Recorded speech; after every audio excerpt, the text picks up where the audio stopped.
programa de la Clínica Orlan, a través del cual queremos compartir con toda la comunidad profesional y de pacientes nuestro conocimiento y nuestra experiencia. Miércoles con sentido, las actividades académicas se toman la Clínica Orlan. Soy Kenny Ramírez, audióloga, rehabilitadora vestibular y especialista en gerencia de la salud ocupacional. Y hoy tengo un invitado muy especial, el doctor Sebastián Orozco Arteaga, médico, otorrinolaringólogo, con mucha experiencia en nuestra clínica, actualmente director científico. Bienvenido, doctor. Muchas gracias. Gracias por la invitación, por aceptar la invitación a compartir con toda esta comunidad nuestros conocimientos y experiencias. Claro que sí. Bienvenidos.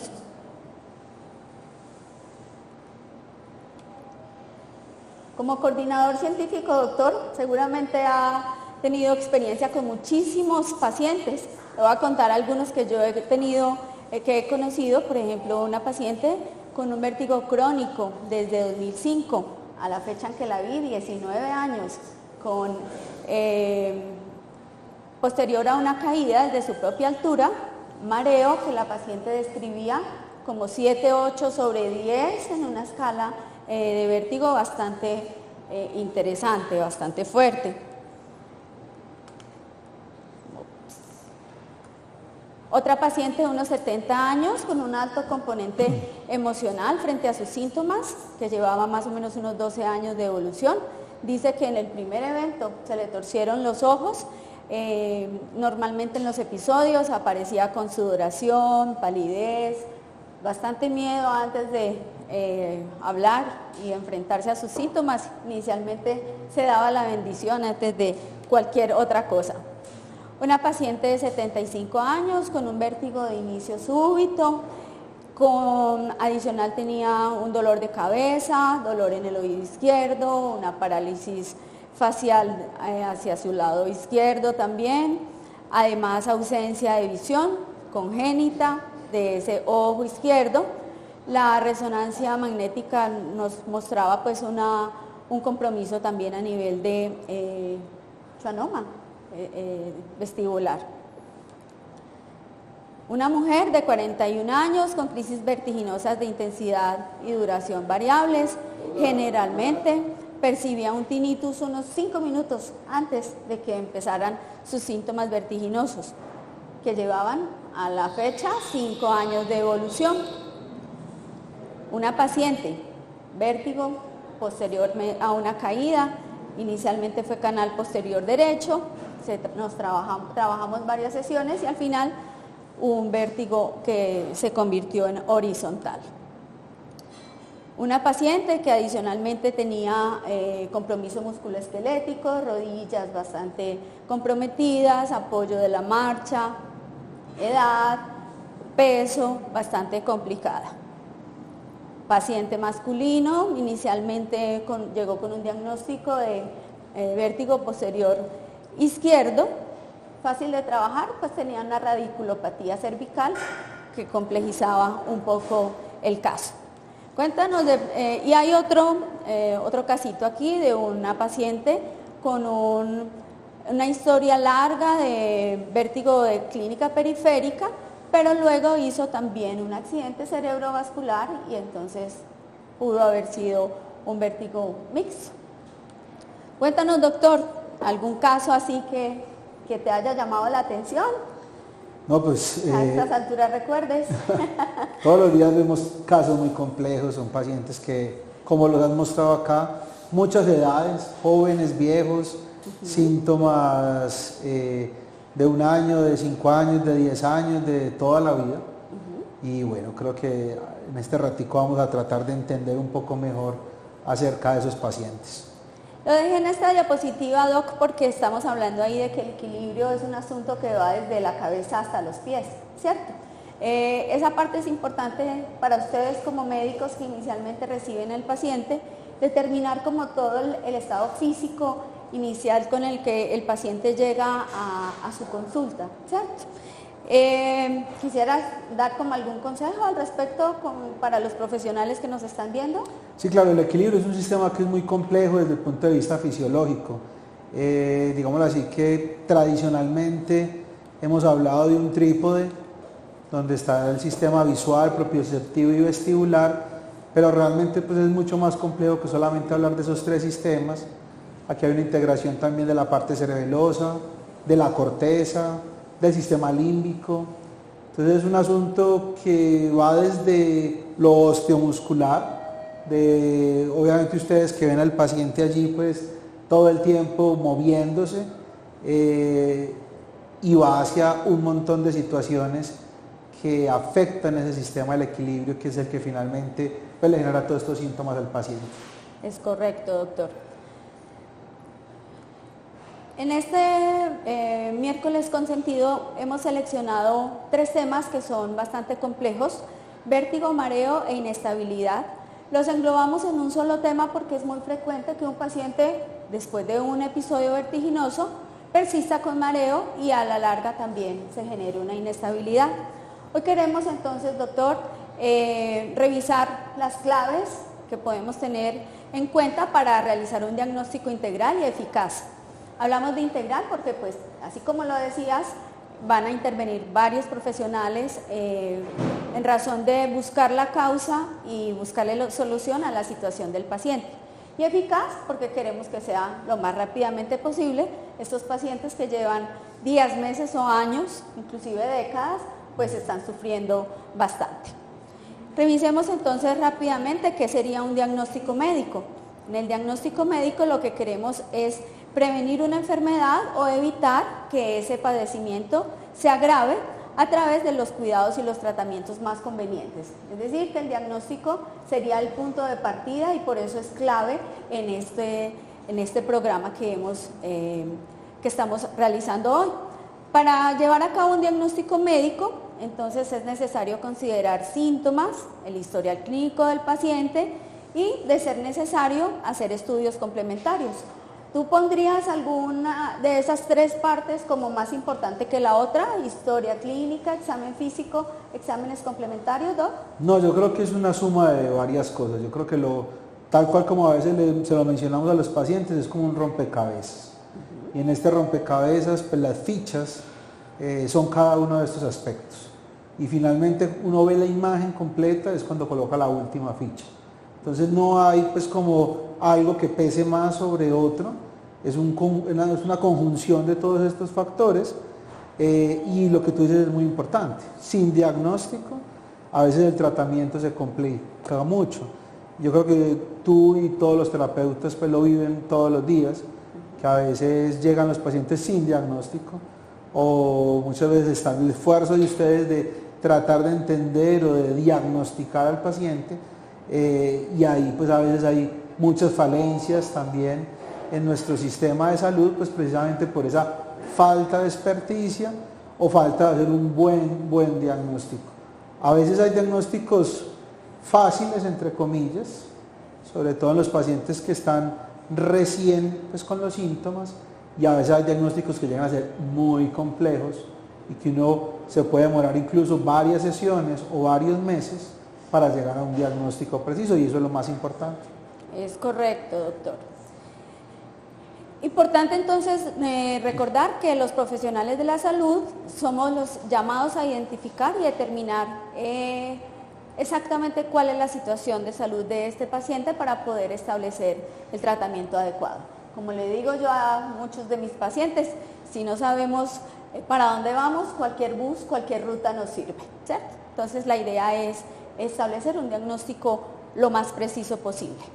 Cuando tenemos entonces ese diagnóstico médico, podemos entonces ya determinar qué manejo a seguir con cada paciente. Digamos que acá en este slide nos muestran diferentes probabilidades: tratamiento médico, cirugía, terapias, dietas, ejercicios físicos o uso de dispositivos correctivos. ¿Tú dirías, Doc, que alguna de estas posibilidades aplicas más a alguno de los pacientes? Sí, claro, como lo mencionaste, va a depender mucho pues, del diagnóstico, pero definitivamente pues, en una gran clasificación pues, de los síntomas vestibulares, donde tenemos agudos, episódicos o crónicos, posiblemente los agudos vayan a ser más enfocados a tratamientos médicos, los episódicos algunos pueden ser también médicos o quirúrgicos, y posiblemente los crónicos son los que sí o sí van a necesitar una rehabilitación vestibular, aunque puede ser pues para cualquiera, y eso depende también pues de ese diagnóstico, de ese abordaje que hacemos de manera pues inicial. Pero definitivamente la terapia, al igual que el tratamiento médico, es de las cosas que más utilizamos. Posiblemente cirugías sean muy poquitas. Realmente este tipo de trastornos del equilibrio muy rara vez se tratan con cirugía, son casos muy seleccionados. Entonces posiblemente más el tratamiento médico acompañado de terapias que pueden ser físicas, pueden ser psicológicas, pueden ser vestibulares, en fin, creo que ahí es donde radica o donde está el pilar del tratamiento. Esto ha cambiado con el paso del tiempo, Doc. Hace unos años se trabajaba solamente con la parte de medicación, farmacológica, inclusive el tema quirúrgico se veía más hace unos años. Ahora digamos que estamos como en una tendencia más conservadora y tratar de que el paciente por sí mismo y por su mismo trabajo logre retomar esas habilidades que perdió debido a su episodio vertiginoso, ¿cierto? Muy bien. Si redondeamos entonces los tipos de diagnóstico médico, pues tenemos varias posibilidades. Diagnóstico clínico, diríamos que es uno de los más importantes que tendríamos que identificar en el paciente, teniendo en cuenta los signos, los síntomas, el historial clínico, todo el examen físico que le realiza el médico al paciente. Con esa información, el médico puede establecer un diagnóstico presuntivo o preliminar, ¿sabes? Lo que decías ahora, que probablemente existían algunos diagnósticos para confirmar a través del proceso de tiempo o los exámenes que se le realizarían al paciente. Eso nos permitiría hacer un diagnóstico diferencial entre las diferentes posibles entidades que podría presentar un paciente, ¿cierto? Hay algunas combinaciones que pueden presentarse, por ejemplo, un Meniere con un vértigo postural paroxístico benigno o con otra serie de combinaciones. El diagnóstico sintomático, en donde a través de los síntomas estamos identificando cuál de los componentes del equilibrio estarían más afectados en este paciente. Otras posibilidades de diagnóstico sería el etiológico, identificar pues efectivamente qué enfermedad y qué diagnóstico clínico tendría el paciente. El diagnóstico anatómico, que también nos apoyamos con exámenes para identificar exactamente en qué punto del oído estaría esa lesión. Y el diagnóstico de certeza al final, cuando además nos apoyamos con exámenes médicos, ¿cierto? ¿Tú dirías entonces que logramos todo este proceso con los pacientes con vértigo, mareo e inestabilidad? Sí, yo creo que no es si lo logramos, es que hay que lograrlo, ¿cierto? Hay que lograrlo, por supuesto. No nos podemos quedar simplemente con pues, decir al paciente que está mareado. Muchos pacientes, él ya lo sabe, es lo que yo les digo, ¿cierto? Porque muchos pacientes después de una consulta pues llegan a preguntar, doctor, entonces yo tengo vértigo. Yo les digo, pues usted vino por eso. O sea, eso es un síntoma que usted está presentando, eso no es ningún diagnóstico de ninguna enfermedad. Entonces es como ir a donde el doctor de dolor de cabeza y decirle, entonces yo sí tengo dolor de cabeza. No, si usted lo siente, lo tiene. Partimos de ahí. Ya digamos así que el grado de especificación, desde el síntoma hasta el diagnóstico final, pues como lo mencioné ahorita, es un proceso que a veces se puede hacer en una consulta y en otras ocasiones necesita varias consultas, varias exploraciones con diferentes exámenes hasta poder llegar pues como al diagnóstico definitivo. Y durante ese proceso pues a veces nos apoyamos también de tratamientos, pero es importante llegar allá, porque cuando no se llega al diagnóstico, pues el paciente queda precisamente con eso de que siente algo pero no sabe qué tiene, o no sabe cuál es su pronóstico, o qué opciones de tratamientos hay. A nivel internacional tenemos la Sociedad Varani, Doc. Ha sido importante porque es la sociedad que nos rige y nos da como las directrices en donde nos movemos los profesionales de la medicina vestibular en pro de encontrar precisamente la mejor solución para los pacientes, ¿cierto? Háblanos un poquito de la Sociedad Varani. Sí, esta sociedad es una sociedad precisamente es internacional. Precisamente ahorita están en el Congreso, en la reunión internacional. Y digamos así que ellos han hecho un esfuerzo internacional principalmente para determinar la clasificación y dar pautas de criterios diagnósticos en las diferentes enfermedades. Y son los que han ido a través del tiempo reconociendo nuevas enfermedades o nuevos diagnósticos que antes, digamos así, que eran un poco más desconocidos. Entonces, es muy importante, pues precisamente por eso, porque nos ayuda a darnos cierta guía o cierta orientación, pero pues pasa como todo en medicina, ¿cierto? A veces el paciente pues no cumple todos los criterios de una enfermedad, pero uno tiene una alta sospecha clínica de que sea esa enfermedad, o precisamente el tiempo y la evolución y los exámenes pues nos ayudan a determinar qué es esa enfermedad. Entonces es algo muy importante, pues yo siempre invito a todos los colegas a revisar los criterios, hay que tenerlos en la mente. Sí. Si no conocemos los diagnósticos, pues no vamos a hacer ningún diagnóstico de nada. Entonces es importante tenerlos en cuenta, pero también tener la flexibilidad pues como mental y médica de entender que no todos los pacientes se encasillan tal cual como están los criterios. Son una guía, pero obviamente el paciente de la vida real pues está en un espectro donde no siempre encaja pues como en una cuadrícula. Exactamente. Con respecto a la investigación en medicina vestibular, Varani también es un referente importante porque nos permite como encuadrarnos un poco a nivel epidemiológico y Total. Avanzar en esos estudios. Totalmente, en investigación es fundamental, porque digamos así que ya en investigación médica pues nosotros nos tenemos que ahí sí regir pues a un protocolo y regir a unos criterios muy establecidos. Y eso es lo que a veces ha pasado, que cada vez se corrige más y en las últimas investigaciones pues cada vez los investigadores están más adherentes a los criterios, pero que antes lo veíamos, o cuando uno lee artículos un poco más antiguos, pues ve que a veces los criterios diagnósticos no eran claramente establecidos. Entonces uno podía ver estudios de una cierta enfermedad, pero ya cuando uno se pone a leer detenidamente resulta que había pacientes de muchas enfermedades y que todos los metían pues como en una misma bolsa o los acobijaban en un mismo grupo, pero realmente no era el mismo grupo. Entonces para investigación es muy importante y para nuestra práctica clínica también, por lo mismo, porque nos ayuda, nos guía, nos orienta para esos pacientes. Sociedad Varani tiene ahora los criterios diagnósticos, o por lo menos son los que están publicados, ¿cierto?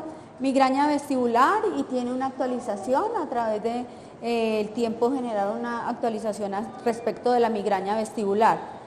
Lo ponen de primero porque es la enfermedad más frecuente en el momento. No necesariamente, digamos así que depende también mucho de en qué momento se coge el paciente. Entonces si vemos síntomas agudos, pues posiblemente nuestra enfermedad estrella va a ser la neuronitis vestibular y también pues obviamente el vértigo posicional paroxístico benigno. Sí. Pero ya en síntomas más episódicos pues podemos encontrar migraña o Meniere, o en síntomas más crónicos pues hipofunción vestibular, unio bilateral, podemos encontrar también mareo perceptual posicional persistente, bueno, entre otros. Sí. Pero definitivamente si cogemos todas las enfermedades vestibulares y escogemos cuál es la más frecuente, siempre va a ser el vértigo posicional. Sino que muchas veces o los pacientes no consultan, ¿se autorresuelve? Muchas veces se alivian solitos, o muchas veces pues el médico o el otorrino pues lo resuelve en su consultorio. Entonces muchas veces el paciente queda pues por ahí, queda muy contento. Muchas veces también en la consulta, creo que a todos los que trabajamos en vestibular nos ha pasado, es que una amiga fue y la aliviaron. Sí. Yo quiero que usted me haga lo mismo. Me alivie ya. Me alivie ya. Entonces a veces, claro, pues obviamente uno como paciente pues cuando va donde el médico lo que quiere es aliviarse, por supuesto, y siempre se va a comparar pues con una referencia de su entorno pues familiar o social, pero obviamente es importante entender que, como está ahí en la diapositiva, es una lista, eso es una lista que es interminable de posibles causas, y cada paciente pues es un mundo que amerita pues su análisis profundo. Sí, Luego de la migraña está la guía de criterios diagnósticos para la enfermedad de Meniere. Hace unos años a todos le decían que era enfermedad de Meniere y ahora vienen algunas pacienticas mayores y dicen, no, es que yo tengo diagnóstico de Meniere desde hace 25 o 30 años. Entonces la importancia de estas guías es como aclarar y enfocar muy bien al profesional, al médico tratante, para que a su vez pueda orientar lo mejor posible a su paciente, ¿cierto? El que mencionabas ahora, vértigo postural paroxístico benigno, que sigue siendo pues como el boom, el de moda. La Varani también tiene una guía clínica respecto de paroxismia vestibular, vértigo postural perceptual persistente o 3PD, que también está pues como muy estudiado últimamente con respecto pues al aumento de estos casos y ha permitido como estudiar un poco más este tema. Vestibulopatía bilateral, nuestros adultos mayores generalmente, o algunas lesiones que aparecen por razones como por ejemplo la ototoxicidad, que incluye la afección a nivel del laberinto. Hay otra guía que es la del mareo o vértigo ortostático hemodinámico. No es tan frecuente que se vea el diagnóstico de el vértigo hemodinámico, ¿o si lo ves mucho, doctor? Sí, sí lo vemos. De todas maneras, muchos pacientes, lo que tú decías al principio, y creo que también es importante mencionarlo, a veces el paciente no solo tiene un diagnóstico, es como todo, ¿cierto? Nosotros podemos tener varias enfermedades al mismo tiempo y podemos tener varias enfermedades que generan los mismos síntomas. Por eso a veces es complejo. Pero sí, el ortostático hemodinámico es bastante frecuente y ahí hay como dos picos importantes. Hay uno que son mucho en los jóvenes, pues jóvenes de 20 o 30 años, sobre todo mujeres, y ahí los diagnosticados muchos son con pruebas pues, cardiovasculares, donde encontramos pues mucho este diagnóstico, y viene otro pico pues ya en la tercera edad de pacientes que efectivamente ya tienen enfermedades o diagnósticos previos cardiovasculares y los encontramos. Ahí muchas veces nos apoyamos ya desde otras especialidades y aquí por eso es muy importante reunir diferentes especialistas. Aquí nos apoyamos del cardiólogo, de la rehabilitación cardiovascular para ayudarnos pues, a esos síntomas, pero a veces el paciente es lo mismo. Tiene ortostático y también tiene una hipofunción o una vestibulopatía, entonces a veces también o tiene ortostático y se le agrega un vértigo posicional paroxístico benigno. Entonces es importante siempre que no es el paciente a veces solo tiene un diagnóstico, sino que tiene varios diagnósticos. Y esto también es muy importante por eso, porque a veces lo mismo, si no conocemos estas enfermedades, pues no las diagnosticamos. Es más, ni las veríamos ni las buscaríamos. Entonces es un punto importante estudiar juiciosamente las guías de la Varani. También hay una guía al respecto de presbivestibulopatía. ¿Qué tenemos para decir aquí, Doc? Presbivestibulopatía. Es un término que pareciera ser bastante complejo. Sí, digamos así que este es como el envejecimiento del sistema vestibular. Es parecido a el envejecimiento que puede producirse en la visión, ¿cierto? Como la presbicia o en la audición, exactamente. Y es un término pues, que habla que efectivamente se va alterando la función vestibular. Esto es mucho también de la parte bilateral y es un poco, digamos así, que menos que cuando ya se genera una vestibulopatía bilateral. Hay ciertos márgenes en ciertos exámenes que nos permiten pues como determinar esto y acá también parte mucho de esa reserva vestibular que también se ha venido hablando de ese tema, donde pacientes que posiblemente han sido más activos o que son activos desde el punto de vista físico, desde el punto de vista motor, que hacen ejercicio o actividad, posiblemente tengan menos posibilidad de tener este tipo de problemas de envejecimiento del sistema. Sería importante como educar a nuestros jóvenes al respecto de la importancia del ejercicio físico, enfocados en que puede generar una prevención de entidades como la presbivestibulopatía. Totalmente, digamos así que nuestro cuerpo necesita moverse, nuestro cuerpo necesita ejercitarse, es una necesidad. Cada vez lo entendemos pues más así desde el punto de vista médico, es como comer, ¿cierto? Es como hidratarse bien, es una necesidad que es biológica y al no hacerla, pues nos enfrentamos a un sinnúmero de enfermedades. Sí. Es una lista interminable. Es Y correcto. esto es una de ellas, es decir, entender cómo el sistema del equilibrio que funciona precisamente cuando nos movemos, pues al no movernos, al ser sedentarios, al estar quietos durante un periodo largo de tiempo, pues nuestro sistema deja de funcionar, deja de ser importante para nuestro cerebro y a medida que vamos envejeciendo, pues Se va complicando. se va la situación. complicando la situación. Es correcto. Bien, Doc.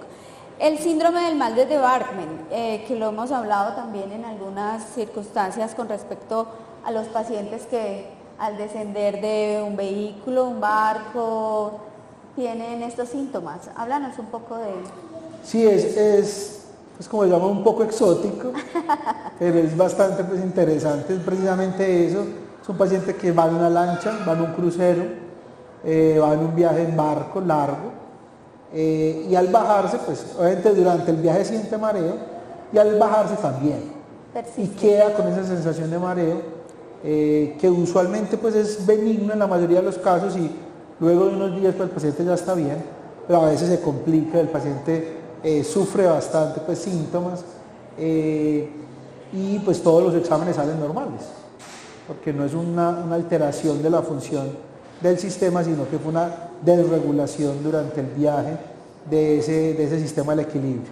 Y ahí nos ayuda mucho la terapia y también a veces usamos tratamientos farmacológicos para ayudarle pues, a retornar a esa buena función que tenía antes. Vestibular.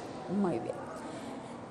Estábamos hablando ahora, Doc, de que hay mareo, vértigo, inestabilidad en diferentes etapas. Hay un criterio diagnóstico de Barani al respecto de la migraña vestibular infantil y del vértigo recurrente infantil.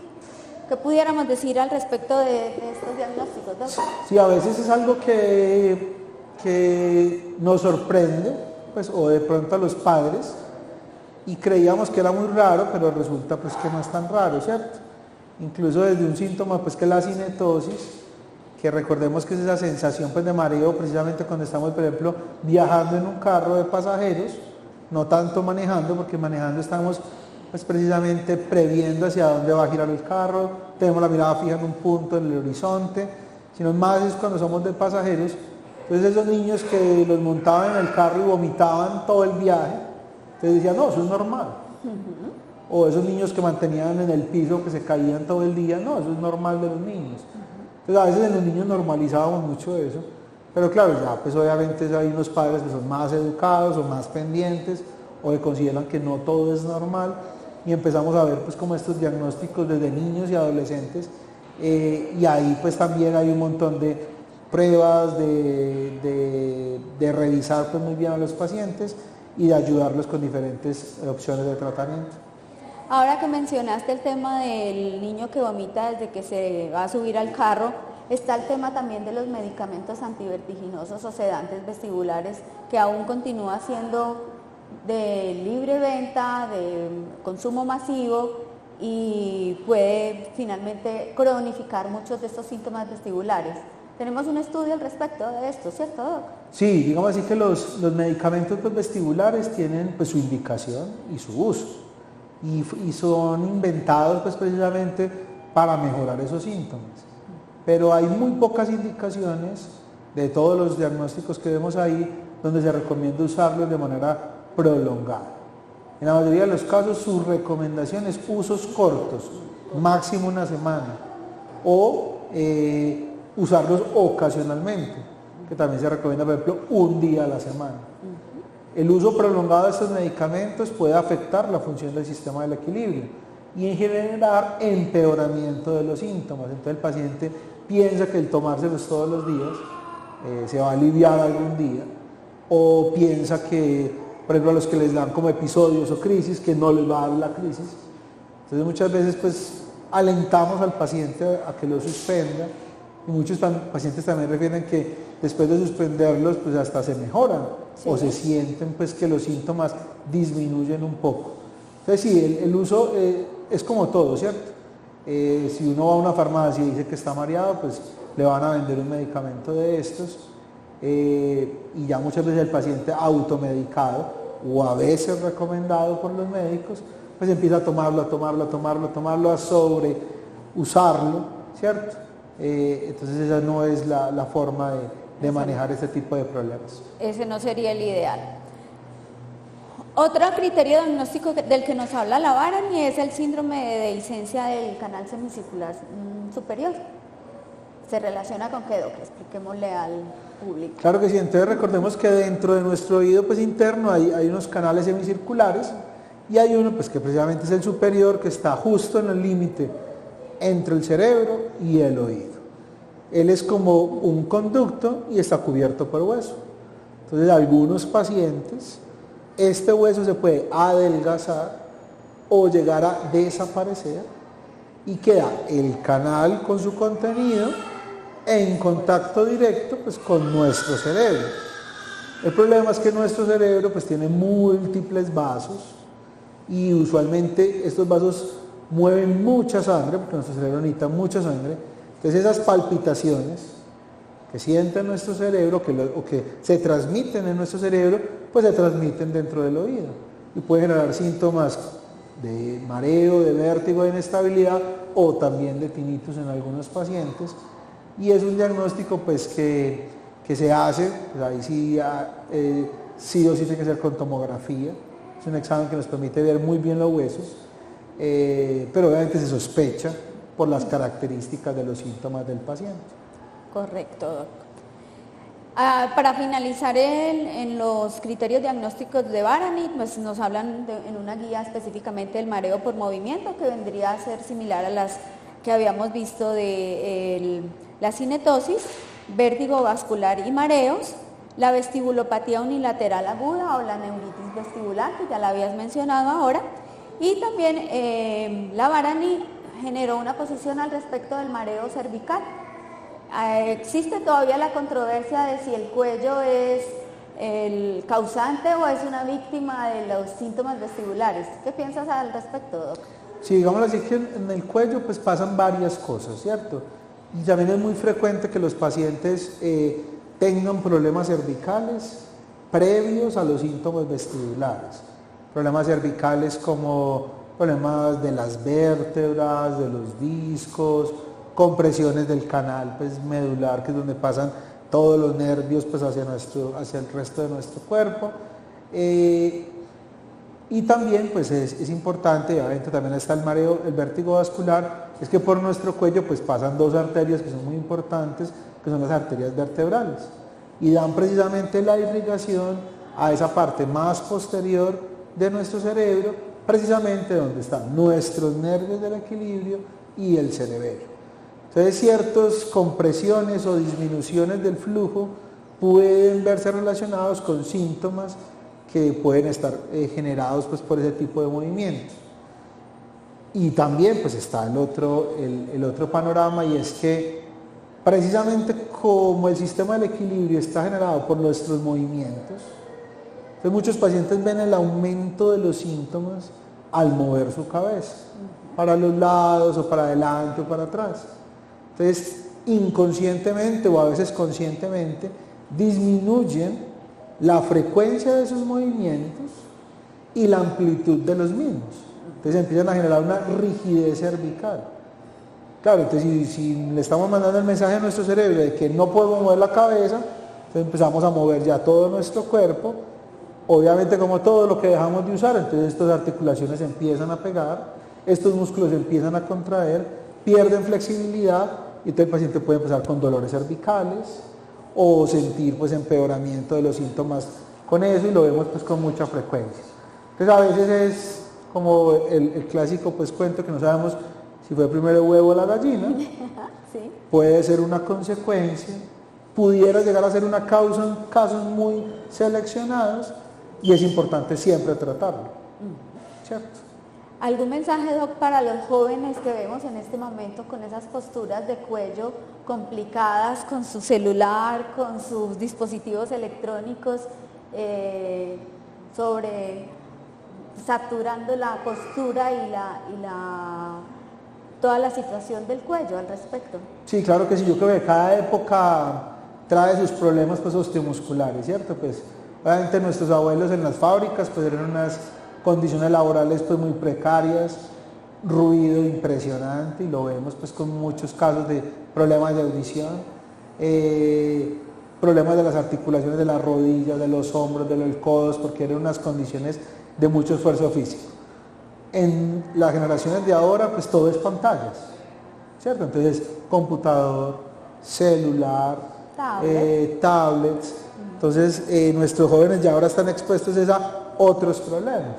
Entonces ya hay problemas de la muñeca, problemas cervicales, problemas oculares, ¿cierto? Sí. Entonces, claro, pues cada vez que va apareciendo la tecnología y cambian nuestras condiciones de relacionamiento, tanto en lo laboral como en lo personal, pues aparecen problemas. Entonces, vemos mucho, y creo que vemos más ahora que antes, personas muy jóvenes con problemas cervicales muy graves. Entonces, claro, pues si es una persona así toda encorvada, pues todo el día revisando su celular, ¿cierto? O en una mala posición con su computador, pues eso va a afectar ese sistema osteomuscular.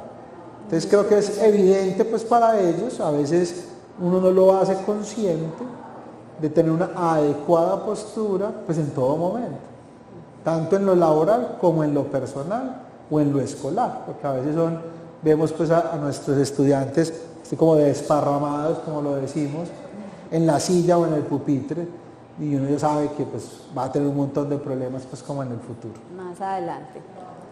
Muy bien. Ya habíamos revisado rápidamente el concepto de vértigo, alucinación de movimiento, percepción de movimiento que no existe, siendo más frecuente de rotación o de giro de nuestro cuerpo o del ambiente que nos rodea. Seguimos utilizando estos términos, ¿cierto, Doc?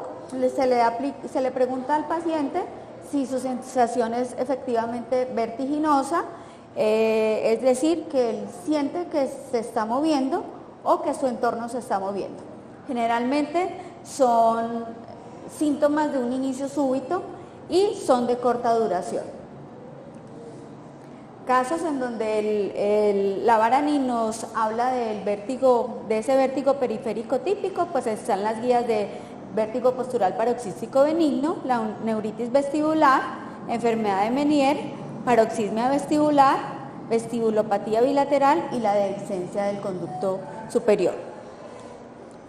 Pero también pudiéramos mirar otras causas de vértigo periférico, por ejemplo, las traumáticas o quirúrgicas, secuelas de accidente de tránsito, de trabajo, accidentes de trabajo, a veces también hay caídas, golpes, contusiones durante el entorno laboral que pueden generar también estos síntomas vertiginosos. Barotrauma, es decir, alteración del oído medio, membrana timpánica, trompa de Eustaquio.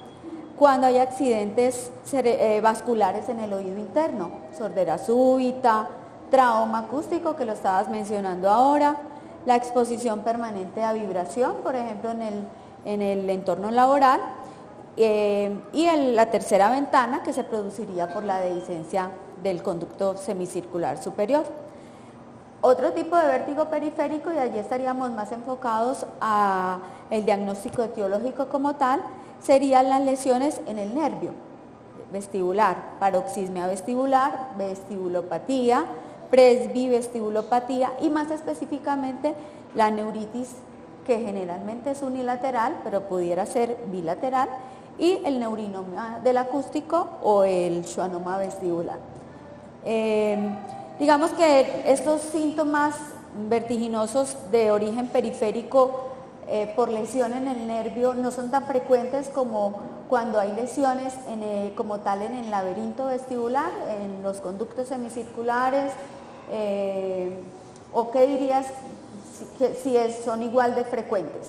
Sí, digámoslo así que para pues, terminar aquí de mencionar, efectivamente pues cuando hablamos de los síntomas vestibulares, que ahorita los mencionaste al principio, pues tenemos esos tres síntomas clásicos. A mí me gusta agregar un cuarto que no está pues tan clásicamente descrito, pero es comúnmente experimentado por los pacientes. Entonces tenemos la sensación de movimiento, que es vértigo. Muchas veces esta palabra, como dije ahorita, pues es mal usada confundida o genera pues cierta dificultad para los profesionales y para los pacientes. Porque muchas veces para los profesionales es fácil pues como confundir, por así decirlo, cuando no se sabe, decirle al paciente, usted tiene vértigo. Entonces vuelvo y digo, el paciente cree que eso es una enfermedad.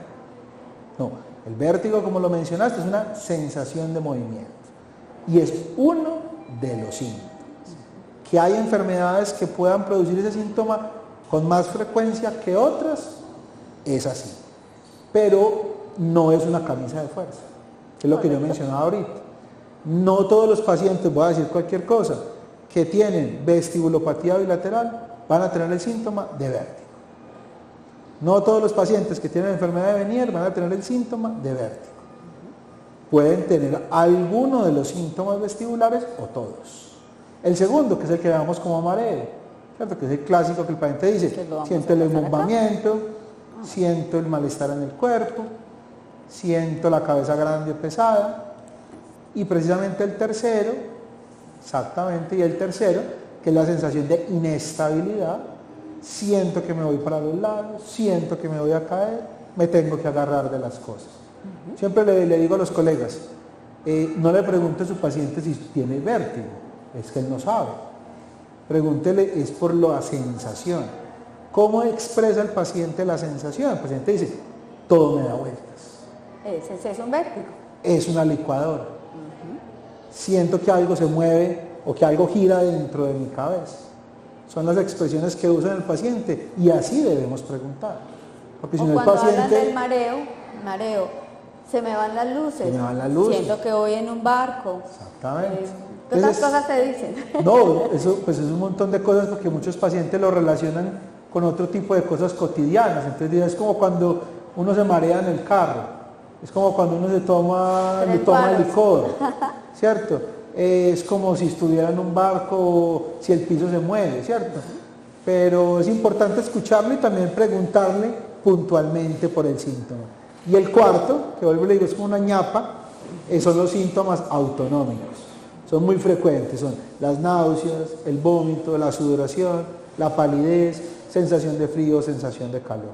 Los pacientes lo sienten con mucha frecuencia y también me parece que es importante que aunque no están ahí pues explícitamente reconocidos, también hace parte de ese grupo de síntomas y es interesante pues como preguntarlos.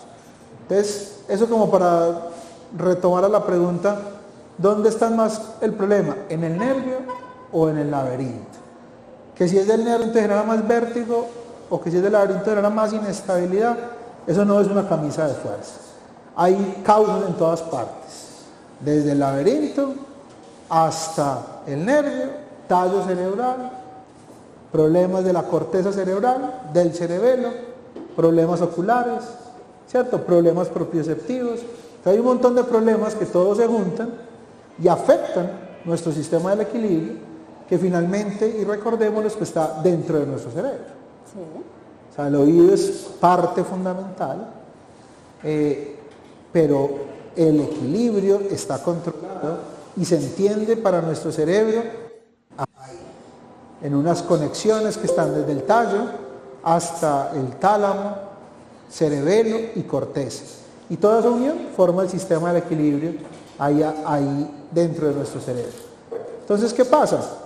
Que pues clásicamente, como lo mostramos, pues habíamos hablado del vértigo periférico, que precisamente está relacionándolo, o lo estamos diciendo que es más un problema del oído. ¿Del oído como tal? Y que hablamos de vértigo central cuando hablamos de un problema que no es del oído, sino que es alguna de estas conexiones, pero es una clasificación también que ha sido un poco arbitraria y que más, y la sociedad trata de diluir en hablar de enfermedades vestibulares, porque entonces a veces para el paciente o para el profesional puede ser fácil decirle, ah no, su vértigo es central, entonces ya no es conmigo.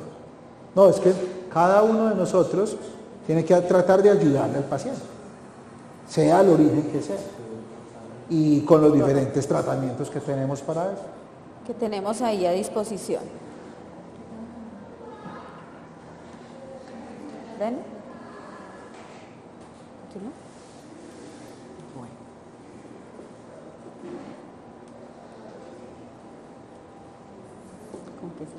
Ahí ya ¿Sí? me olvidó. Entonces, de la inestabilidad, ¿qué nos podrías decir de la inestabilidad?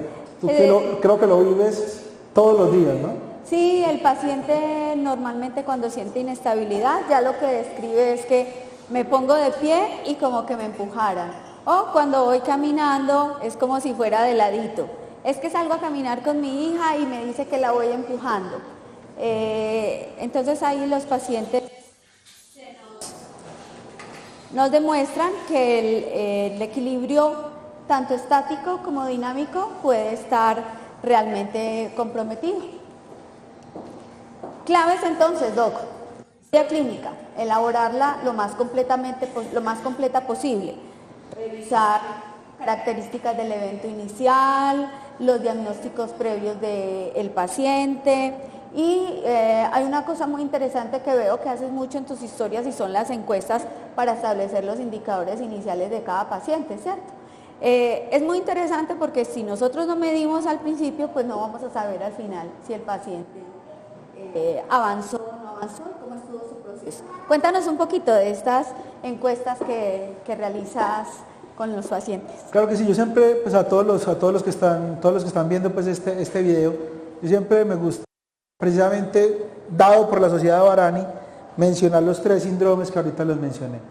Y eso es un punto clínico muy importante porque nos permite pues guiar mejor nuestro paciente. Entonces recordemos que el síndrome vestibular agudo son esos síntomas que empiezan de repente. Y usualmente pues están en un margen de tiempo que son 3 meses. El paciente inicia con unos síntomas intensos, puede ir mejorando y de manera ideal pues se alivia. Y usualmente no vuelve a tener problemas, por lo menos durante varios años. Tenemos otro que es lo que llamamos el episodio. Entonces el paciente siente el episodio, se alivia. Siente el episodio, se alivia. Y allí, pues digamos así que los episodios clásicamente o duran horas o varios días y el paciente es muy claro en decir, doctora, yo solo tengo el mareo con el episodio. Le puede dar cada mes, le puede dar 2 o 3 veces al año, pero son claros en decir los episodios. Y finalmente está lo que llamamos el síndrome vestibular crónico. Aquí son síntomas recurrentes o todos los días o varias veces a la semana, pero es semana tras semana, mes tras mes, año tras año. Más de 3 meses es el criterio, pero clásicamente el paciente varios años. Es allí, pues en el síndrome vestibular crónico, donde más esfuerzo hay que poner. Siempre le digo a los médicos, si usted está ante un paciente que está en un patrón de síndrome vestibular crónico, ese paciente necesita una unidad especializada de sistema de equilibrio. Es un paciente que es muy complejo y que en una consulta corta no se va uno a lograr pues como enfocarse muy bien. Un paciente agudo que está recién, pues es mucho más fácil hacer el diagnóstico y ahí lo que mencionas es clave el interrogatorio. Un paciente episódico, posiblemente la clínica sea muy importante acompañado de unos exámenes para hacer un buen diagnóstico. Entonces, por eso los síndromes me gustan mucho porque guían al paciente. Y los cuestionarios, pues sobre todo los enfoco en esos pacientes crónicos, porque son cuestionarios que evalúan cómo afecta los síntomas la calidad de vida del paciente. Y otras cosas que son muy importantes. Tinnitus, que es el ruido, pitido o zumbido del oído. Dolores de cabeza, que es muy frecuente y se presenta muy frecuentemente asociado, que no necesariamente es migraña vestibular, sino que es un síntoma o una enfermedad que está de manera concomitante, y depresión y ansiedad, que también son comorbilidades que se presentan de manera concomitante y afectan la respuesta del paciente a los tratamientos. No es lo mismo un paciente que tiene el problema vestibular solito al paciente que tiene el problema vestibular, el tinnitus, el dolor de cabeza y sufre de ansiedad y depresión. No es el mismo paciente. Correcto. Y los dos tienen la misma enfermedad vestibular. Entonces a veces no logramos detectar de manera correcta y para eso nos ayudan los cuestionarios. Para medir su estado antes de la intervención o el tratamiento y compararlo, por supuesto, porque a veces el paciente se le olvida que estaba más enfermo. Sí. Como todos siempre queremos estar 100% aliviados, pero yo a veces le digo al paciente, a veces es muy difícil estar 100% aliviados, pero si yo le digo, ¿usted quiere estar 80% mejor? Usted me va a decir que sí. O sea, a veces póngase objetivos que pueda cumplir. Póngase un objetivo de mejorar el 80% y lo podemos lograr. Que a veces el 100 es muy difícil, sobre todo si llevo 20 años mareado, es difícil, pero mejorar es posible. Aquí también viendo que el tiempo de evolución, que pues fácilmente hablamos del agudo, del el vértigo subagudo, el recurrente o el crónico, que fue el que acabamos de mirar ahorita. Importante también las pruebas, el examen físico, neurológico, y mira, te presento a esa paciente, soy yo. Y entonces después de eso no nos corrió el video. Después de que logré pescar mi nistagmo del canal semicircular posterior izquierdo, y me hice automaniobras, me fui a revisarme la vitamina D, estaba en 13. Es otro punto que tenemos por ahí en controversia. Para Colombia, teóricamente la vitamina D no es muy importante, aunque en nuestro medio muchos de los médicos ya están pidiéndola para revisar en los pacientes con vértigo postural parapsíquico. Sí, el tema de la vitamina D pues también es un tema que es difícil pues, de encontrar como una evidencia científica, porque digamos así que de manera pues como generalizada muchas personas tienen déficit pero no sienten nada, y muchas personas pues tienen vértigo y se les encuentra el déficit. Entonces uno puede pensar que esa puede ser una causa. Pudiera ser, o que simplemente era uno de tantos que tiene el déficit y están por ahí sin sentir nada. Entonces ahí es difícil a veces desde el punto de vista demostrativo científico lograr encontrar una relación pues fuerte entre ambas cosas. Sin embargo, sobre todo en los posicionales que son recurrentes, sí está la recomendación de pedirlo y suplementar para, como es un posible factor, pues controlar. Muy bien. Importante entonces buscar este signo en cada una de las consultas. Muchas veces el paciente llega diciendo, es que me dijeron que los ojos me bailaban y me daban vueltas. Digamos que es el signo primero que estaríamos buscando en si está activo o no está activo. Si tiene un nistagmo espontáneo, el paciente llega con el nistagmo desde la casa o se lo logramos provocar nosotros en la consulta.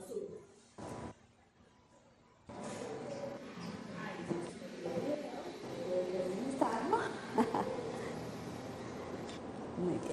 Otro punto importante para revisar en las pruebas otoneurológicas es el sistema de movimiento y freno inhibitorio de los ojos, el sistema oculomotor. También nos habla muchísimo del estado del paciente, ¿cierto? Cuéntanos un poco la importancia de evaluar esta parte, este componente en los casos de vértigo, mareo e inestabilidad.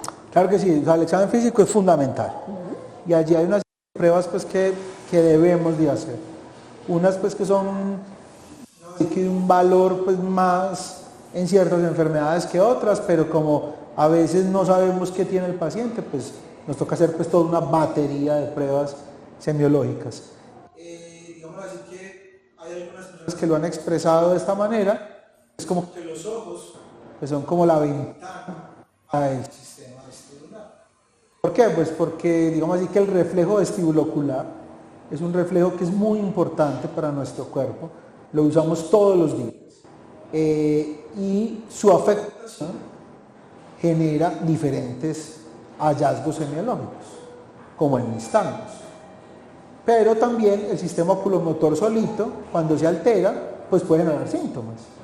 Entonces por eso es muy importante evaluar, ¿cierto? Movimientos oculares, cómo están los reflejos, las diferentes pruebas como el seguimiento lento, los movimientos acádicos, los movimientos optoquinéticos. Entonces todas estas pruebas son muy importantes y son de valor fundamental. Obviamente pues hay ciertas pruebas que están indicadas para ciertas enfermedades, pero esto es fundamental para los pacientes que muchas veces no sabemos muy bien qué es lo que está pasando. Es correcto. Y finalmente, en el examen físico y las pruebas otoneurológicas, hablamos del equilibrio estático y el dinámico, empezando por la postura. Cuando vemos que el paciente tiene algún compromiso de columna, de caderas, rodillas, tobillos, que tiene alguna dificultad motora a nivel de cómo se desempeña estando de pie, simplemente tranquilo, y cómo se desempeña mientras está. Importante ahí también tener en cuenta que pues nuestros adultos mayores, la marcha se va complicando también, diríamos que va perdiendo habilidades para la marcha, y cuando aparecen síntomas vertiginosos y de mareo se empeora aún más la situación, porque entonces se van a sentir muchísimo más inseguros en sus movimientos, ¿cierto? Muy bien, creo que hemos revisado grandes componentes de todos estos síntomas de vértigo, mareo e inestabilidad. En la webgrafía inicialmente está la dirección de la Varani Society, es la que mencionamos hoy, que nos da las directrices para todo este trabajo con los pacientes y en medicina vestibular. Tal vez queda mucha tela por cortar, ¿cierto, Doc? Quedan muchas cosas dentro del tintero. Este fue como el abrebocas, hablar del diagnóstico con los pacientes de vértigo, mareo e inestabilidad, pero seguirían muchos otros programas para terminar de redondear las ideas. Claro que sí. Nos falta hablar más de los tratamientos, nos falta hablar más de muchos otros factores que influyen con estos pacientes que presentan vértigo, mareo e inestabilidad. Estamos aquí en Clínica Orland, poniendo a disposición de todo el público, de los profesionales de la salud y de las personas más queridas para nosotros, los pacientes, para acompañarlos en esos procesos y que sean lo más cortos posibles, ¿cierto, Doc? Claro que sí. Los procesos de enfermedad. Mil gracias por habernos acompañado hoy. Fue de verdad bastante valiosa el hecho de compartir todo tu conocimiento y experiencia. Por algo es el director científico de la